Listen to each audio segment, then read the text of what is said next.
এক সপ্তাহের মধ্যে হাতিরঝিলের সকল ময়লা আবর্জনা পরিষ্কারে সরকারের পক্ষ থেকে নির্দেশনা দেওয়া হয়েছে। শনিবার হাতিরঝিল পরিচ্ছন্নতা কার্যক্রম পরিদর্শন শেষে একথা জানান স্থানীয় সরকার, পল্লী উন্নয়ন ও সমবায় প্রতিমন্ত্রী মীর শাহ আলম। বলেন, দ্রুত হাতিরঝিলের সৌন্দর্য ফিরিয়ে এনে মনোরম পরিবেশ সৃষ্টি করা হবে। পরিচ্ছন্নতা কার্যক্রম শেষে ফুলের গাছ লাগিয়ে লাইটিং করে পুরো এলাকা সিসিটিভি ক্যামেরার আওতায় আনার কথাও জানান তিনি। ঢাকা দক্ষিণ সিটি কর্পোরেশনের আওতায় এই পরিচ্ছন্নতা কার্যক্রম পরিচালনা করা হচ্ছে।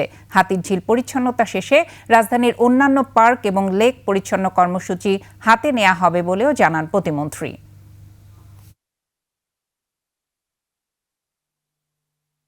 খুব দ্রুত সময়ের মধ্যে আমরা এই হাতিরঝিল সৌন্দর্য লেকটি আগের যে অবস্থান সেখানে ফিরে নিয়ে যাব, যাতে পরিবার পরিজন নিয়ে ছুটির দিনে হোক, বিকেলবেলা হোক, তারা আসবে, হাঁটবে, ঘুরবে। এটাই হচ্ছে আমাদের মূল উদ্দেশ্য। এর বাইরেও আমাদের ধানমন্ডি লেকেরও কাজ চলছে।